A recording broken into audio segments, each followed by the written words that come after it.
Welcome to the Christian Romance Podcast, where we go behind the books with inspiring Christian romance authors, exploring faith, love, and the journey that brings the story to life. I'm your host, Kelly Jo Wilson, and today we're chatting with Louise M. Gouge. Louise is an award-winning author of 27 novels, including historical romances set in the American Revolution, Regency England, and the Old West. Her writing journey began with her master's thesis at Rollins College becoming her debut book. For over 17 years, she also taught English and Humanities, encouraging students of all ages to pursue their dreams. Now, happily retired from teaching, she writes full-time. Be sure to stay tuned to the end of the episode so you can hear more about our newest book giveaway. Now, here's my conversation with Louise. Hi, Louise. Thank you so much for being here on the Christian Romance Podcast today. Hi, Kelly. Thank you for having me. Yes, I'm excited to talk with you. I can't wait to hear about your writing journey and just your story. You are just such a neat lady, and I am excited to hear more about you and especially about your new book, A Faithful Guardian. But first, why don't you just let our listeners know a little more about you and how you got started as an author? Okay, that's a story I like to tell. When my children were growing up and I was getting closer and closer to being an empty nester, one of my friends and I went to lunch, and she was also almost an empty nester.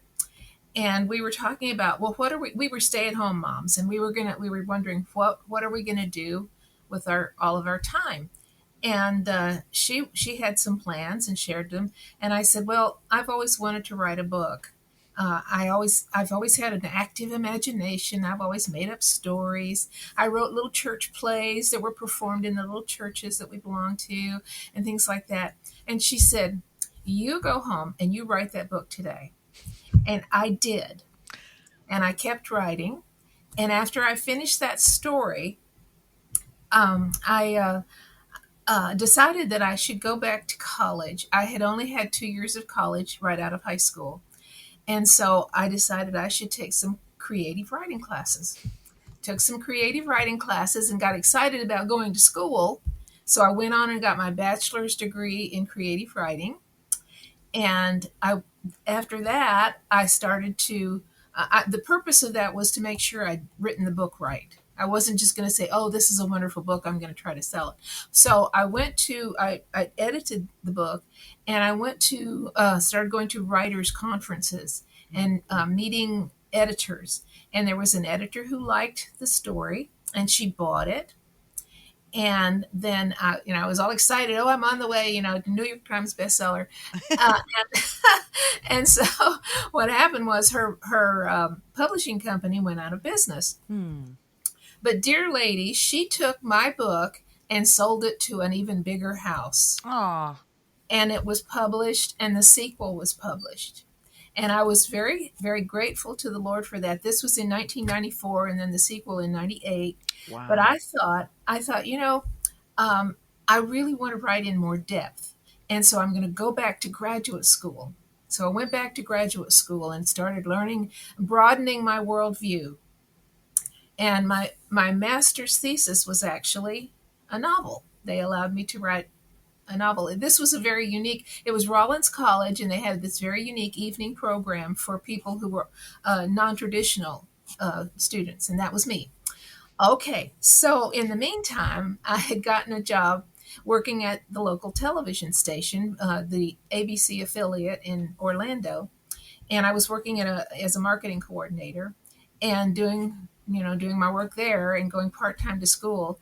And then I decided to, it was one of those cases where, truth be told, switch of the supervisor, a new supervisor comes in and she wants her crew. And so a few of us were left out in the cold. So, I mean, it's a good experience. It's okay. It was never a devastating experience, but I finished my master's degree, and then I went about trying to sell my story, my book. And you mentioned it as we talked beforehand, Ahab's Bride. Mm-hmm. And so that was my first book. It was actually, I found an agent. The agent sold it to David C. Cook Publishing, and three books came out of that. There was Ahab's Bride, Hannah Rose, and Son of Perdition, and those were my first big books, because the first two books were short. They were, just they weren't as the long 85,000 words. Anyway, so after that, I had three other books, and I'm kind of losing count here. I had several other books come out, and then I had a new agent, and she put me with Love Inspired.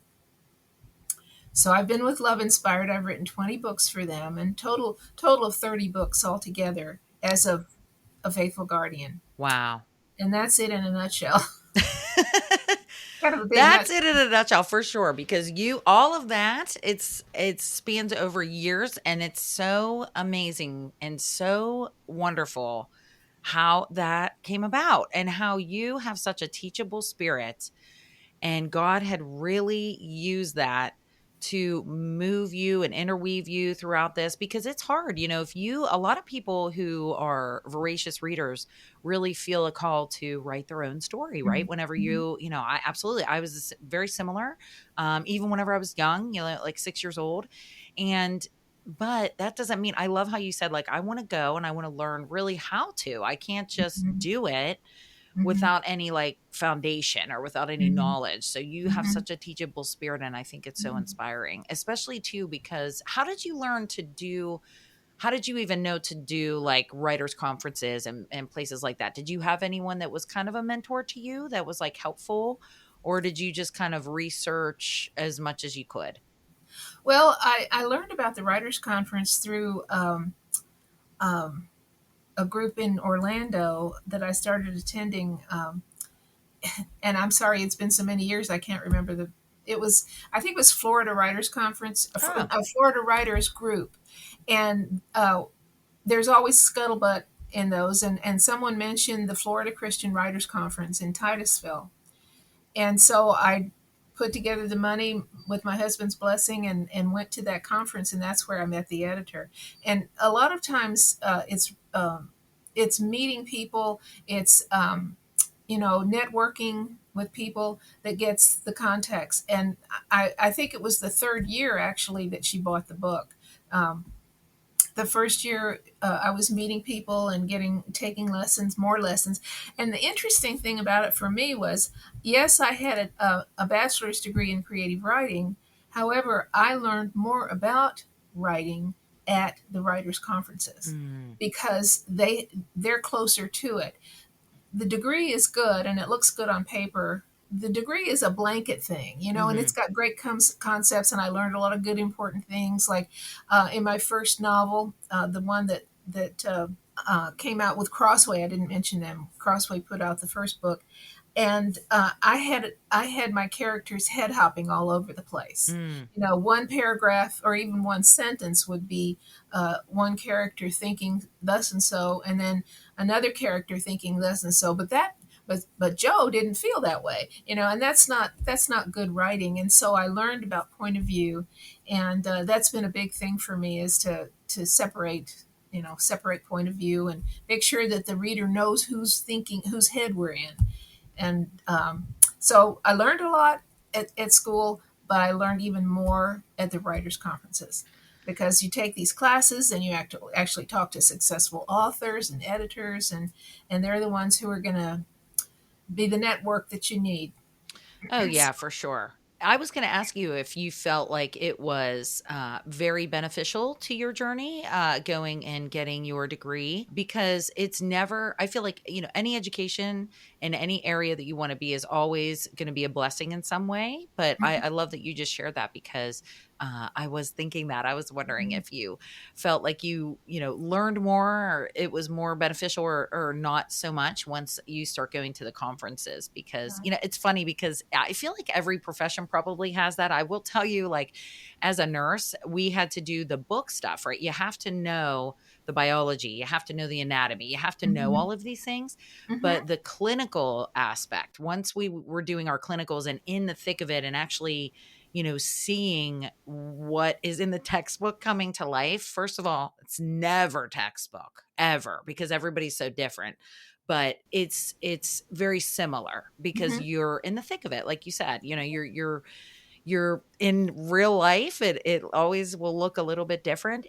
But I feel like, with a degree, it would probably be very helpful to know at least the rules surrounding a lot of it. And then once you're a novelist, you know what rules you can break.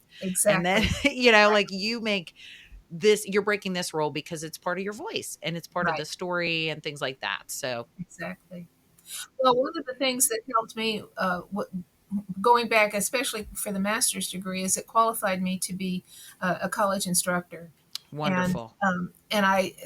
it was kind of interesting because when I was after I got my master in liberal studies, I was looking for a job, and at the local college, it was a community college at the time. Valencia is the name of it, and they were advertising for someone to do some research work for them. Well, I made the application, and the English department head called me and said, "I would like for you to teach to teach freshman composition."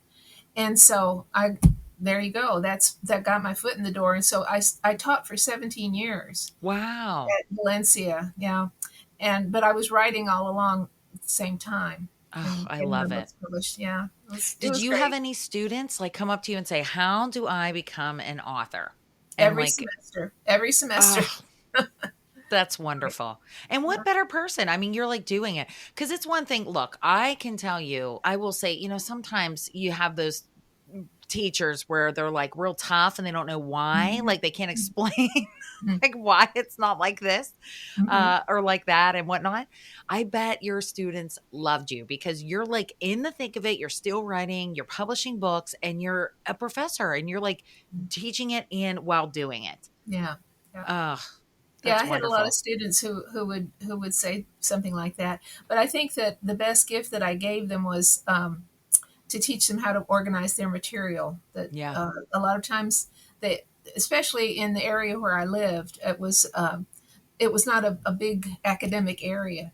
And they would come out of high school not knowing how to put together a paragraph or a small Mm, essay. And that was my big thing, teaching them how to. And again, it goes back to the concept of knowing the rules and then knowing how to break them. But they needed to know the rules first. And so I would emphasize the 5 paragraph essay, which some professors, some teachers don't like that, but when you have a student whose thoughts are so scattered they don't know how to get them organized, they have to learn how to organize, and then later they can break the rules and be more expressive. But anyway, it was a good 17 years, and then it was time for me to lay aside my job and just write full time. Well, what happened was I got four contracts with Love Inspired, and I thought, how am I going to teach and grade papers and do all this? And my husband gave me his blessing to go ahead and resign, and it was not a full time position, so I was part time, so that was not a big deal to do that. yeah. And what an exciting time though too, because you go from, like you said, it was part-time, but it was a kind of always there, like a little bit of an anchor for you, Yeah, knowing that you have that. But then you have 4 contracts, that's amazing. So then now you're like, "Oh, no, I gotta shift and focus."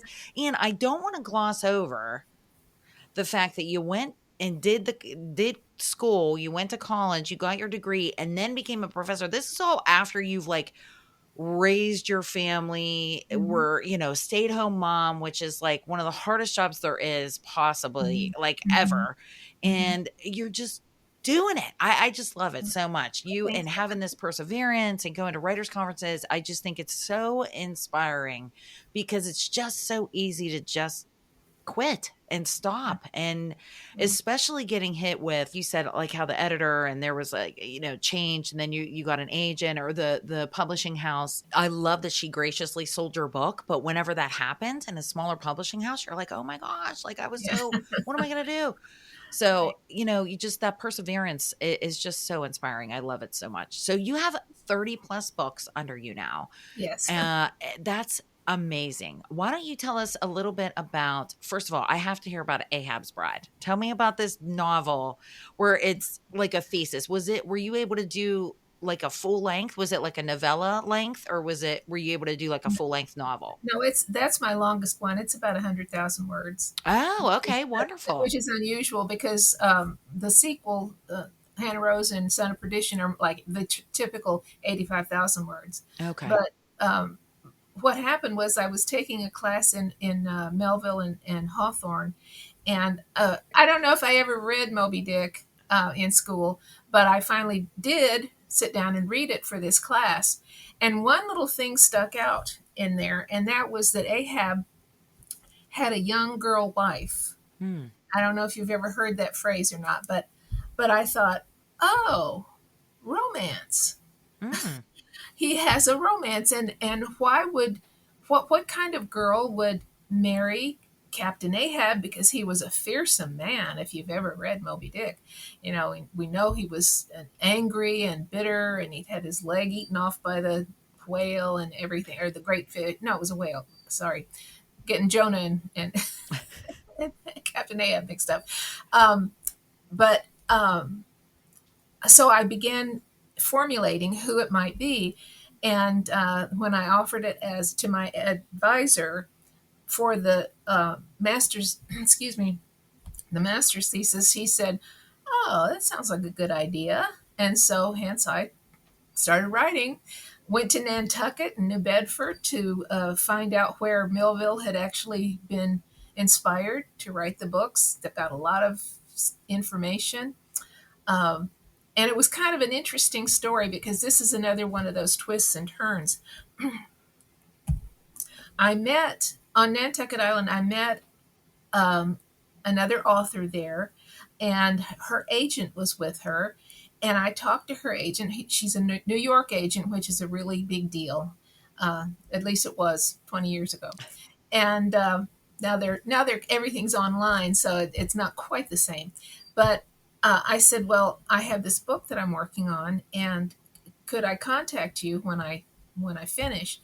And she said, sure. And that was a neat thing to be able, and she didn't shove me off. She didn't say, no, I'm too busy. And so finally, when I finished the book, I graduated, and I contacted her, and she said, well, here's the truth. I want to talk to you on the phone. I'm not going to put any of this in an email or in a letter. So we talked on the phone, and she said, there is another book coming out this fall. This was the fall of 2000 and no, sorry, fall of 1999. She said it's titled Ahab's Wife, and it's a big deal. It's by a big New York publisher, and you are just never going to be able to sell your book. So she declined to represent me, but she wasn't going to tell me that when I was still writing the book, which I thought it was pretty generous of her. So there I am sitting there, in 1999. I just have my degree, and I was starting to teach, and big, huge disappointment, because I thought the Lord had really set it all before me, all New York agent, book finished, blah, blah, blah. And no, this was another no. Hmm. So I thought, okay, I keep going to writers' conferences. I start teaching. I keep writing, and I and I was able to get an agent through the publisher of those first two little books, and made contact with my editor there, and he introduced me to my agent, and my agent found a publisher for me, David C. Cook. Hmm. And not only did they want Ahab's Bride, but they wanted Hannah Rose, which is the story, what happens after. Of course, no surprise, Ahab dies at the end of the first one, because we all know Ahab died at the end of Moby Dick. Okay, and then what happens to his wife, his widow, and then what happens to their son, who is mentioned also in Moby Dick. So that was my launching pad, and it was quite precious the way the Lord led me, and so these, what seems like a crushing defeat, and the end of all things, and why do I bother? And maybe I should take up knitting. I love knitting, love to see what people do with knitting, but you know, maybe I don't. But you did the work already. But what I'm saying is that I didn't need to worry. God had the future in his hands. And I just needed to trust him that he had chosen my inheritance for me. Mm. Psalm 47:4, that God will choose our inheritance for us. And so he would take me along the way. And then subsequent books, agent, and then I did make a change of agent. And I wanted to write more romance. I didn't want to write intellectual books. Mm. And Ahab's Bride is the only one that has any sort of, it's even a little intellectual bent to it. I wanted to write romance, and so that's what I'm doing. Absolutely. And we 20, love 20, it. 24 years later, I'm still doing it. Love it. Love it so much. And we love romance too. Oh, yes. Oh yeah, that's wonderful. I love so much that you shared about how it was another no, or it seemed like it, Hmm. but God worked it together for good, right? He works Amen. all things together for good, and he set you up with a wonderful publisher as well, David C. Cook Publishers. Do they still publish, or they became Yes. a Yeah. different, do they? I Yes. thought they They did. they're like 170 years old. They back in the 1800s, they were one of the first publishers of Sunday school materials. Oh, that's And wonderful. so, and then they expanded after that. And when I was published by them, they were called Cook Communications, but they've Mm, gone back to the David C. Cook, who was the founder. They had changed the name to Cook Communications, and so went back to the original. But yeah, wonderful. they're going strong, and yeah. That's wonderful, and it's so encouraging too to hear, especially like you shared your Bible verse. I love it. I usually ask our guests about a verse that is encouraging, and that one for sure. You know, he's setting up our inheritance for us and taking you along the path, and it's just so wonderful to see it in action. And in the meantime, you know, when he's working behind the scenes and kind of setting these things up for you, you're not sitting around waiting. You're working. You're Right. doing. You're looking for paths and avenues and what you can do Hmm. to just follow his will and follow his path. And I think that that's like such the inspiring part, because sometimes, especially in a period where it looks like a no, or it Hmm. looks like, oh no, you know, you start to question yourself and say like, did I Hmm. hear this right? Am I following the right path? Is this God's Right. will? Maybe I should not do it. Like you said, I'm gonna knit, I'm not doing this, you know, it's Yeah. too hard. Well, I But continued to write the whole time. I was writing other stories, and that scratching you hear is my cat, and I'm going to see if she'll come in this time. So, where were we?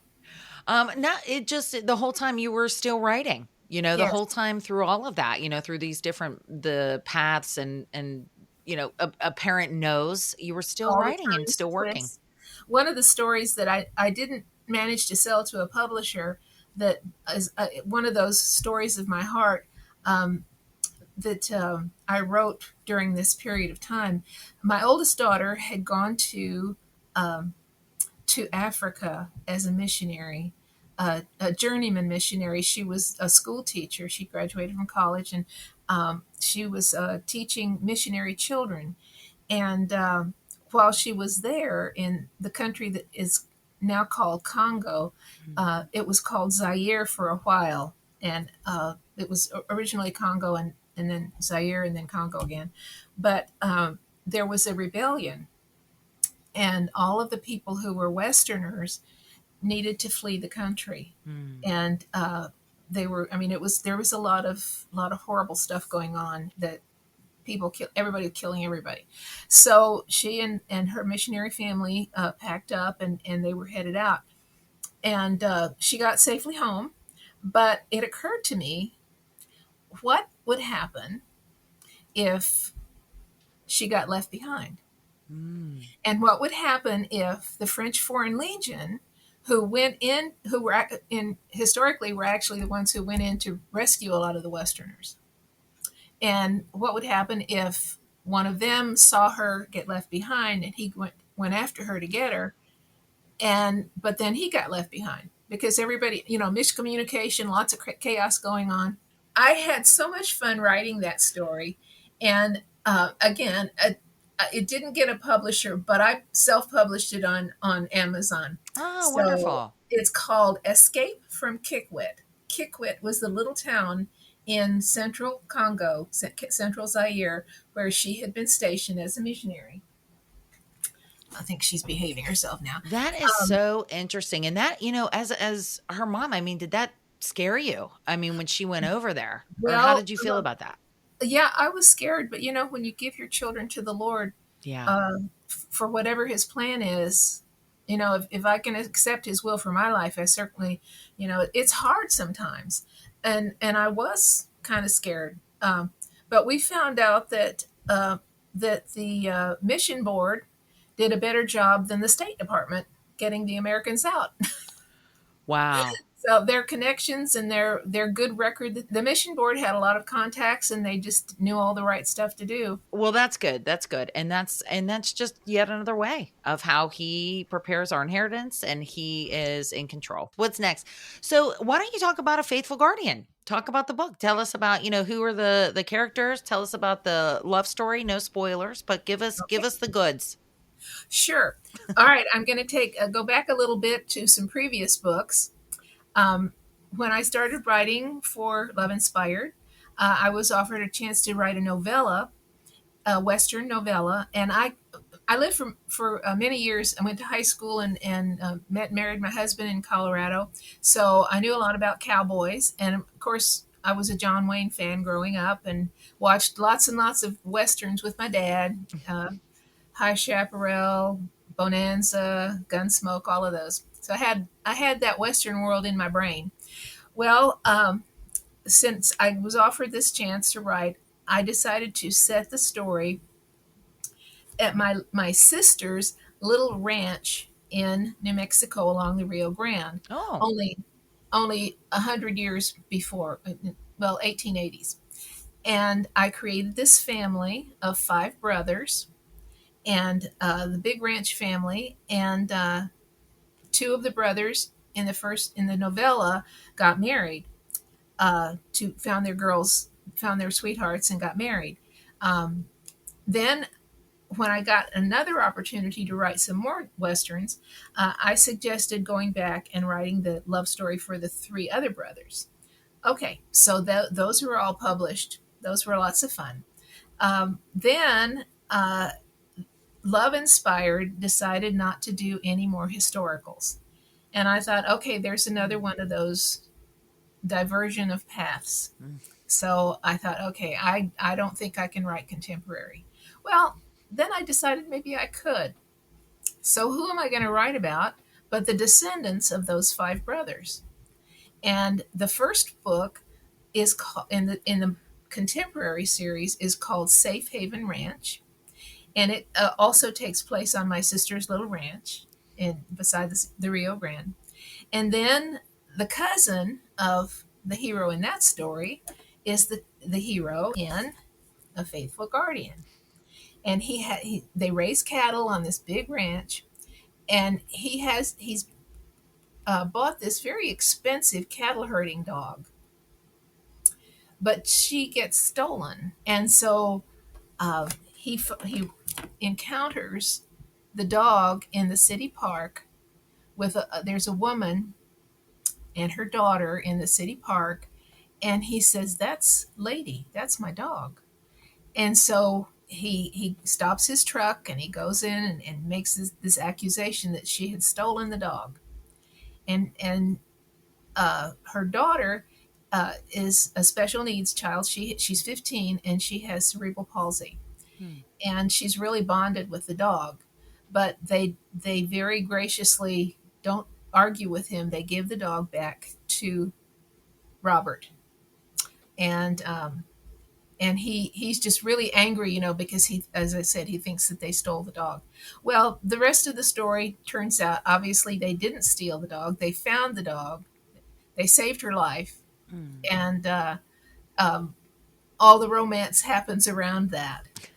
Let's see, what else can I tell you about it? A lot of conflict there because her ex-husband, who didn't want the child when she was born, and it caused a divorce, um, he comes around wanting to advance his political career by claiming the child. Mm, and so that he can look good to his constituents. And so lots of conflict there. mm. It sounds like it. And I I'm don't trying like real him. hard not to tell the rest of the story. I don't like the ex-husband immediately. Right. He's obviously super selfish. His name is Singleton Weatherby Parker. No, I don't like Is him. that a good name for a It's a snobby guy? fantastic name. Although I like the name so much, it makes me want to like him a little bit. Oh, that is so funny. So yes, I was gonna say, what happened? Did they take the dog? Because obviously he's gonna be upset whenever he sees his dog, and it's Lady. Well, yeah, because they give the dog back to Robert, let him take her home, but she's not happy. Yeah. She doesn't want to herd cattle. She runs away to Aw. try to find Zoe again. Zoe's the young girl, and so that part of his problem is that Lady doesn't want to be herding cattle anymore, and Oh my that's pretty gosh. serious because he spent a lot of money on this dog, and so That is such a neat concept because if you think about it, if Zoe's the child, you said, right? So yes, so the dog really connected with who's the heroine? What's her name? Lauren, Lauren. So Zoe or Lady really connected with Lauren or Zoe, Lauren's daughter, and then Lauren's going to be like, probably like loving it because yeah, it may be bringing out, a lot of times that happens just in real life. Like right, animals, therapy animals bring out such a different side and such a light, especially yeah. dogs. We just love dogs and cats. I love Muffin. Oh, good. Um But, and then she doesn't wanna let her go, and then, there's Robert who is like, "No, this is like she's somebody she has to get to work." Yeah, yeah, So yeah. what's going on? I love that. The other complication is that Robert is a widower and he has twins that are 15, and they meet Zoe at school and they just think she's the greatest, and Aw. because she's very intelligent, and um, just being having cerebral palsy doesn't mean you don't have intelligence. She's very intelligent, and they just bond like triplets practically, Aw. and and that complicates life for Robert because he's wanting to go after he wants to have Lauren arrested for stealing his dog, but so I love it. I love the conflict. lots of conflict. I love it. Ooh. It sounds amazing. So that book is available now. So I will Yes. make sure to put the link in the show notes for A Faithful Guardian. But before we're almost at time, so why don't you just let our readers and listeners know where is best for them to connect with you and reach out to you, and the best place to get your new book, A Faithful Guardian. Okay. Well, you can find it on the shelf right away at Walmart. Um, yeah, they carry our love inspired books, which is really neat. Love it. Um, you can you can find me at Louise M. Gouge author .blogspot.com. Wonderful. Absolutely. So the love inspired book, so your book is on the shelf at Walmart. I would love even if our listeners just even comment if you see it in there. Take a picture with it. Get the Yeah, book. It's super fun. I love that it's at Walmart. That's so exciting. It's also on the Love Inspired website, correct? Harlequin.com Harlequin.com. Okay. because they're the parent company, Awesome. and Amazon. then Amazon, good Yes. old Amazon. Wonderful. I know. Good old Amazon. Good old Amazon. That's wonderful. I love it, Louise. Thank you so much for just sharing your story and for being here. Do you have any last encouragements for the listeners and the readers? Well, if you would like to be a writer, the best thing you can do is write. Write. Get a lot of stories written, and then try to find a writers conference. You can go online now. These days, you can go online and find just about anything. And if you're trying to write for the Christian market, you'll want to go to a Christian writers conference. We have the American Christian Fiction Writers, Hmm. acfw.com. There's the Faith, Hope, and Love Christian Writers, FHLCW.com. And both of those organizations have um, annual conferences that you can attend. You can take lessons, you can network, you can meet editors, authors, and you'll be on your way. Love it. I love it. I love it. So all of you readers out there, if you have a story brewing in your heart and God is pressing in on you, just lean into it.